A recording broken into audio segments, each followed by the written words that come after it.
விடுதலை சிறுத்தைகள் கட்சியின் வெல்லும் சனநாயகம் மாநாடு ஜனவரி 26 திருச்சியில் அனைவரும் வாரீர். நினைவில் நிற்கும் திருமணப்பட்டு விவாஹா தி சென்னை சில்க்ஸ்.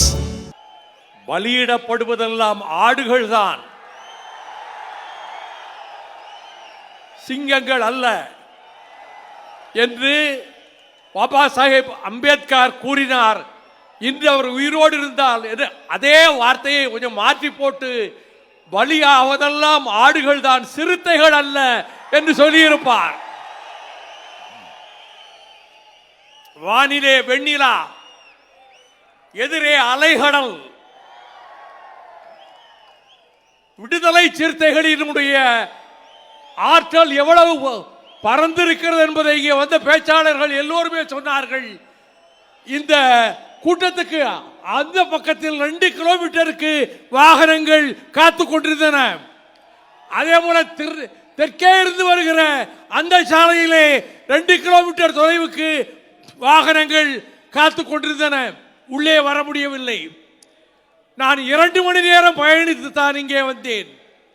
இந்த நிகழ்ச்சிக்கு தலைமை தாங்குகிற வீழட்டும் சர்வாதிகாரம், அழியட்டும் பாசிசம், நொறுங்கியட்டும் நாசிசம், வெல்லும் ஜனநாயகம் என்ற ஒரு தலைப்பில் இதுவரை ஒரு கூட்டம் இந்தியாவில் நடந்ததில்லை. அப்படி ஒரு வார்த்தையை பயன்படுத்தியது நம்முடைய திருமாவர்கள். இப்படி ஒரு கூட்டத்தை இதுவரை நான் பார்த்ததில்லை. 4 மணிக்கு வந்தவர்கள் நள்ளிரவாக போகிறது. நாங்கள் விடிய விடிய இங்கே காத்திருப்போம், எங்கள் தலைவர் பேச்சை கேட்க, விடிந்தாலும் இங்கே தான் காத்திருப்போம் என்று சொல்லக்கூடிய உணர்ச்சியுள்ள ஒரு கூட்டத்தை தலைவர் அவர்களே நீங்கள் பெற்றிருக்கிறீர்கள். அவர் நிமிர்ந்து பார்த்தால் கைதட்டுகிறீர்கள், அவர் 2 அடி எடுத்து வைத்தால் கைதட்டுகிறீர்கள், விசிலை கிளப்புகிறீர்கள். அவருடைய ஒவ்வொரு அசைவுக்கும் இங்கே ஒரு அசைவு இருக்கிறது. அதுதான் ரத்தவாசம். விடுதலை சிறுத்தைகள் ஒரு குடும்பம் என்று சொன்னாரே, அது உண்மை. இப்படிப்பட்ட வீர சகோதரர்களை பெற்றிருக்கக்கூடிய விடுதலை சிறுத்தைகளினுடைய தலைவர் தொல் திருமா அவர்கள் என்னை அழைத்து கொண்டு போய் சட்டக்கல்லூரியிலே பேச வைத்தார், பச்சையப்பன் கல்லூரியிலே பேச வைத்தார். இன்றைக்கு இந்தியா புறாவும் அறிந்த ஒரு தலித் தலைவராக தொல் திருமா இன்றைக்கு பரிணமித்து விட்டார். அது எவ்வளவு பெரிய பெருமை. அவருடைய உழைப்பு. அவரோடு சுற்றுப்பயணம் செய்கிற போது நள்ளிரவு ஆகிவிடும், நடுநிசி கடந்துவிடும். போய் தூங்கலாம் என்று அவர் அறைக்கு போனால் நீங்கள் என்ன செய்கிறீர்கள்? ஒரு 50 பேர் அவரை சுற்றி உட்கார்ந்து கொள்கிறீர்கள், ஒவ்வொரு கருத்தாக சொல்லுகிறீர்கள். அவரை நீங்கள் தூங்க விடுவதில்லை. நான் 1 மாத கால சுற்றுப்பயணத்திலே பார்த்தேன். நான் சொன்னேன், அவருடைய உடல் நலம் மிக மிக முக்கியம். இரவெல்லாம் அவர் அலைந்து விட்டு வருகிறார். பிறகும் அவர் தலைமாட்டிலே உட்கார்ந்து பேசிக் கொண்டிருக்கிறீர்கள். அவர் கண்டிக்க மாட்டார், வெளியே போ என்று சொல்ல மாட்டார். இப்படி ஒரு தலைவனை தமிழகம் இதுவரை கண்டதில்லை என்று சொல்லக்கூடிய அளவுக்கு குத்திட்டிகளின் ஓசை, குதிரைகளின் குளம்படி சத்தம், தேர் சக்கரங்கள் புரளுகின்ற ஒலி, களிறு என்று சொல்லப்படுகிற யானைகள் பிளிறுகின்ற சத்தம், இவையெல்லாம் கொண்டதுதான் போர்க்களம், யுத்தகளம். இந்த யுத்தகளம் 2000 ஆண்டுகளுக்கு முன்னாலே இங்கே திருச்சியிலே அமைந்தது. இந்த இடத்தை ஏன் தேர்ந்தெடுத்தார் என்று நான் எண்ணி பார்க்கிறேன். 2000 ஆண்டுகளுக்கு முன்னர், பிற்கால சோழர்களுக்கு முன்னர், கரிகால் பெருவளத்தான், ஆம் திருமாவளவன் இந்த சோழ நாட்டை ஆண்டு கொண்டிருந்த போது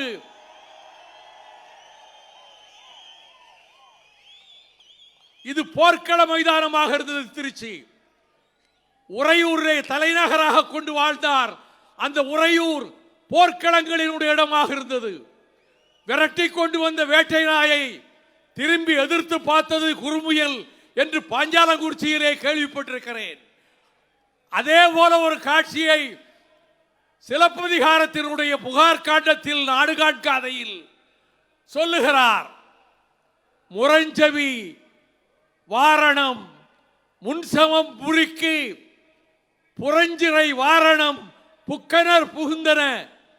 என்னவென்று கேட்டால், ஒரு யானை எல்லாவற்றையும் அழித்துக் கொண்டு வருகிறது. அப்போது ஒரு சேவல் கோழி பாய்ந்து சென்று கண்களிலே கொத்துகிறது, மூக்கிலே கொத்துகிறது. யானையால் தாக்குப்பிடிக்க முடியவில்லை, யானை ஓடுகிறது என்று சிலப்பதிகாரத்திலே சொல்லுகிறான். அந்த இடத்தை தேர்ந்தெடுத்து தான் உறையூரிலே அவன் முதல் போர்க்களத்தை அமைத்தான். அதே போலத்தான் இந்த வீரபூமியில் இந்த மாநாடு நடப்பது. யானையை வீழ்த்தக்கூடிய சேவல் கோழி உலவிய பூமியிலே நீங்கள் இந்த மாநாட்டை நடத்துகின்றீர்கள். இங்குதான் கட்டபொம்மன் தூக்கிலிடப்பட்டதற்கு பிறகு, ஊமைத்துறை சிவகங்கைக்கு வந்ததற்கு பிறகு இங்கே மருதுபாண்டியர்களினுடைய பிரகடனம் ஒட்டப்பட்டது. எங்கே என்றால் இந்த கோட்டையில், மலைக்கோட்டையிலே 2 கோட்டைகள் இருந்தன. வெளிக்கோட்டை ஒன்று, உள்கோட்டை ஒன்று. கோட்டையினுடைய நீளம் 6000 அடி அகலம், நீளம் 36 அடி அகலம். உள்கோட்டைக்கும் வெளிக்கோட்டைக்கும் இடையிலே 25 அடி அகலம். வெளிக்கோட்டைக்கு வெளியிலே அகழி. இப்படித்தான் இங்கே அந்த கோட்டைகளை அமைத்திருந்தார்கள். அதிலே வந்து மருதுபாண்டியர்களினுடைய பிரகடனம் என்று வெள்ளையனை எச்சரித்து அதிலே போட்டிருந்தார்கள். இந்த ஆங்கில இழிபிறவிகளை எங்கே கண்டாலும் வெட்டி எறியுங்கள், துண்டு துண்டாக்குங்கள். நீங்கள் இந்த மண்ணினுடைய மானத்தை காக்க பிறந்தவர்கள். இந்த சுவரொட்டியை யாராவது அகற்றினால் அவன் கங்கை கரையிலே காராம்பசுவை கொன்ற பாவத்துக்கு ஆளாவான். இந்த சுவரொட்டியை யாராவது அகற்றினால் அவர்கள் அத்தனை பாவங்களையும் சுமந்தவர்களாக நரகத்துக்கு செல்வார்கள். இப்படிக்கு பேரரசர்களின் ஊழியன், பொதுமக்களினுடைய காவலன் மருதுபாண்டியன். இது இங்கே ஒட்டப்பட்டது திருச்சியிலே. அந்த யுத்தத்திலே அவன் ஜெயித்தான். காலம் வேகமாக ஓடியது. நாடு சுதந்திரம் அடைந்தது.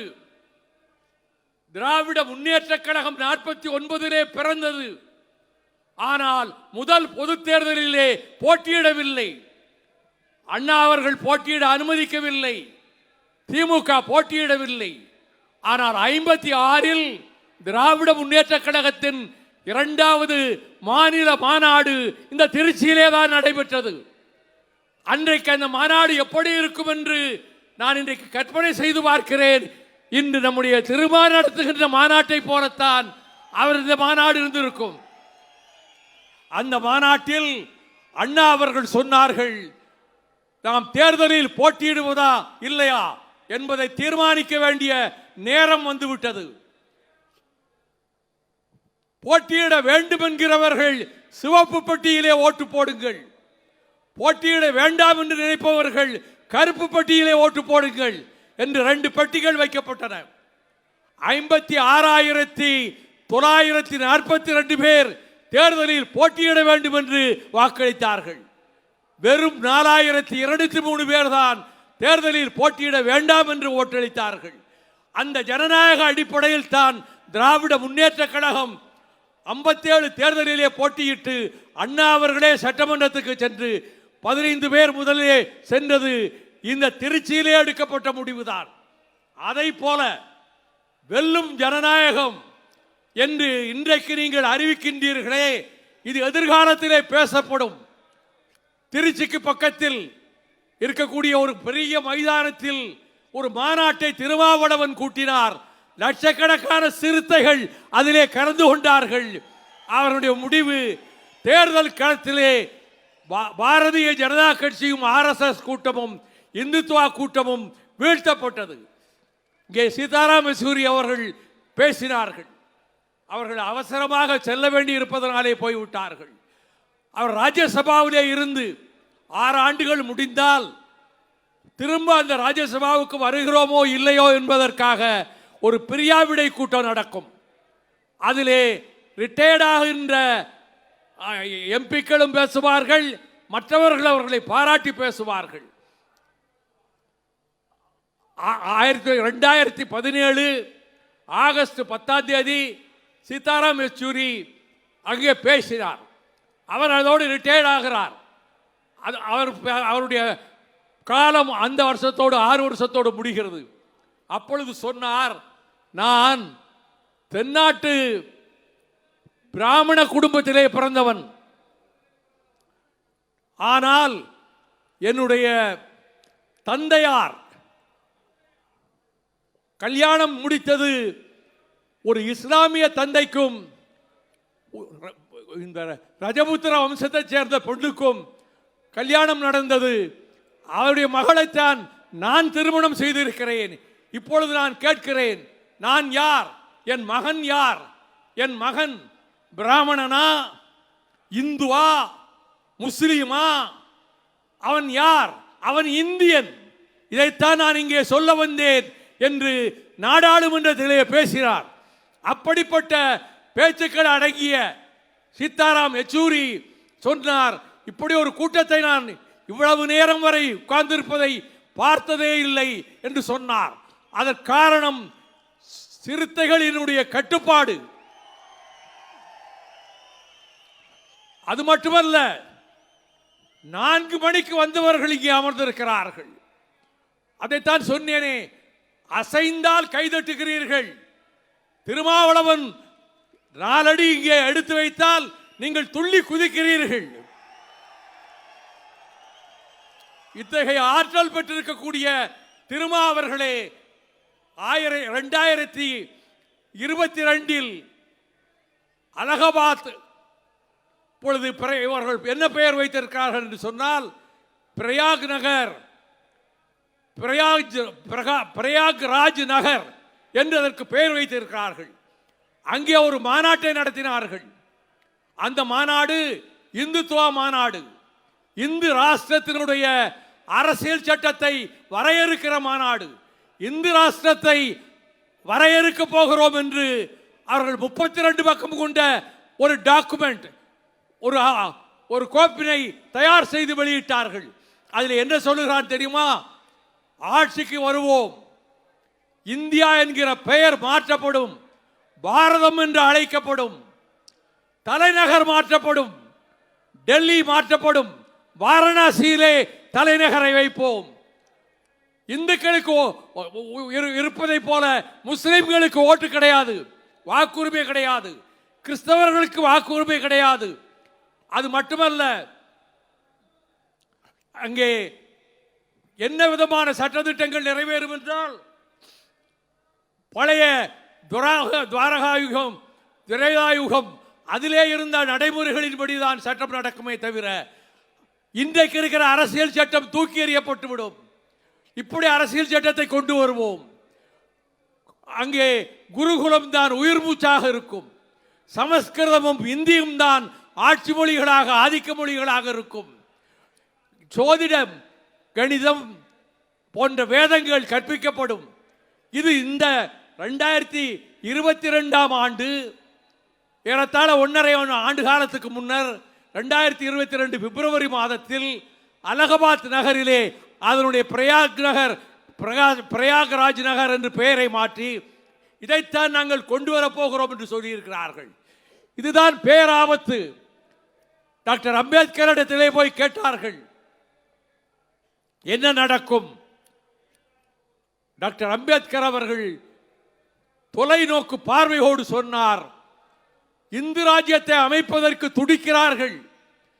அப்படி இந்து ராஜ்யம் அமைந்து விட்டால் அதை விளைந்த நாட்டுக்கு பேரழிவு ஒன்றும் கிடையாது, அழிவிலிருந்து மீள முடியாது. ஆகவே எப்பாடுபட்டாவது, எந்த முறையில் போர் தொடுத்தாவது இந்து ராஜ்யம் அமைவதை தடுக்க வேண்டும் என்று சொல்லி டாக்டர் அம்பேத்கர் அவர்கள் சொன்னார். அம்பேத்கர் அவர்களே, உங்களுடைய கனவை நனவாக்குவதற்காகவே இங்கே சின்ன ஒரு கிராமத்திலே இருந்து புறப்பட்டு வந்து இன்றைக்கு இந்தியா பூராவிலும் அறிமுகமாக இருக்கக்கூடிய ஒரு தலைவராக, தனக்கு ஒரு குடும்பமே வேண்டாம், புத்தர் குடும்பத்தை துறந்துவிட்டு அரண்யத்துக்கு போனார். எனக்கு குடும்பமே வேண்டாம், என்னுடைய குடும்பம் என்பதே விடுதலை சிறுத்தைகளினுடைய குடும்பம்தான் என்று சொல்லிக்கொண்டு அவர் வாழ்க்கை நடத்துகிறார். அவருடைய பின்னணியிலே அவர் அசைகிற அசைவுக்கெல்லாம் அப்படியே பின்பற்றி வரக்கூடிய லட்சோப லட்சம் தொண்டர்களை, லட்சோப லட்சம் விடுதலை சிறுத்தைகளை இந்த இயக்கம் பெற்றிருக்கின்றது. அது பெருமையாக இருக்கிறது. வரப்போகிற தேர்தலில் தமிழ்நாட்டிலும் புதுவையிலும் சேர்த்து 40க்கு 40 நம்முடைய அணி, இந்தியா அணி வெற்றி பெறும். பாரதிய ஜனதா கட்சி துடை தெரியப்படும். அவர்கள் இங்கே வந்து வாலாட்டலாம் என்று நினைக்கிறார்கள். எத்தனை அமரைகள் வந்தாலும் இங்கே எதுவும் செய்ய முடியாது. அதே போல அகில இந்தியாவிலும் இந்த நாசிச கூட்டம், பாசிச கூட்டம், இந்த எதேச்சாதிகார கூட்டம் தோற்கடிக்கப்பட வேண்டும், வீழ்த்தப்பட வேண்டும். இங்கே வந்திருக்கிறவர்கள் எல்லோரும் இளைஞர்கள், அரும்பு மீசைக்காரர்கள், வயது முதிர்ந்தவர்கள் ஒருவர் இருவர் என்னை போல இருக்கலாமே தவிர எல்லோரும் இளங்கூட்டம், இளைஞர்களின் கூட்டம். ஓடுகிற பாம்பை அப்படியே தலையை பிடித்து தூக்கக்கூடிய ஆற்றல் பெற்ற விடுதலை சிறுத்தைகள். நச்சு பாம்பு வந்தாலும் அதற்கு அஞ்சாமல் கரங்கொண்டு அந்த கழுத்தை பிடிக்கக்கூடிய விடுதலை சிறுத்தைகள் இங்கே வந்திருக்கிறார்கள். இந்த மாநாடு மிகப்பெரிய வெற்றியை பெற்றுவிட்டது. ராத்திரி 12 மணி வரையிலே விடுதலை சிறுத்தைகளின் தலைவர் தொல் திருமா அவர்கள் பேசினார்கள். அதை கேட்டுக்கொண்டிருந்தார்கள் என்று. நான் என் பேச்சை இதோடு முடிப்பதற்கு காரணமே, நீங்கள் 6 மணி நேரத்துக்கு மேலாக உட்கார்ந்திருக்கிறீர்கள். இனி அவர் வேறு பேச வேண்டும். இந்த நேரத்தில் நான் பேசுவது முறையல்ல என்பதனால் ஜெயிக்கட்டும் நம்முடைய ஜனநாயகம். இந்தியா வெல்லட்டும். வெல்லும் ஜனநாயகம். ஜனநாயகம் என்றைக்கும் அழிந்ததில்லை. அது காப்பாற்றப்படும் உங்களை போன்ற வீரர்களால். வெல்லட்டும் ஜனநாயகம். வெல்லும் ஜனநாயகம். இந்த வாய்ப்பை எனக்கு கொடுத்து இன்னைக்கு பேசுவதற்கு வாய்ப்பு கொடுத்த என்னுடைய ஆருயிர் சகோதரர் தொல் திருமா அவர்களுக்கு என்னுடைய நன்றியை, அதை போல விடுதலை சிறுத்தைகள் கட்சிக்கு என்னுடைய நன்றியை தெரிவித்து, நான் பேசி முடிக்கிற வரை அமைதியாக இருந்த உங்களுக்கு நன்றி தெரிவித்து விடைபெறுகிறேன். வணக்கம். நக்கீரன் டிவிக்கு சப்ஸ்கிரைப் செய்யுங்கள். உங்கள் ஆதரவே எங்கள் பலம். ஆசிரியர்களுக்கு நண்பனாகவும் மாணவர்களுக்கு ஆசானாகவும் திகழும் தேர்வு வழிகாட்டி. ஒவ்வொரு பாடத்திற்கும் அனுபவமிக்க ஆசிரியர்களின் துல்லியமான தெளிவான விடைகள். CNC இருக்கு, தேர்வு பயம் எதற்கு? இது தீரன் பப்ளிஷிங் ஹவுஸ் விற்பனை வெளியீடு.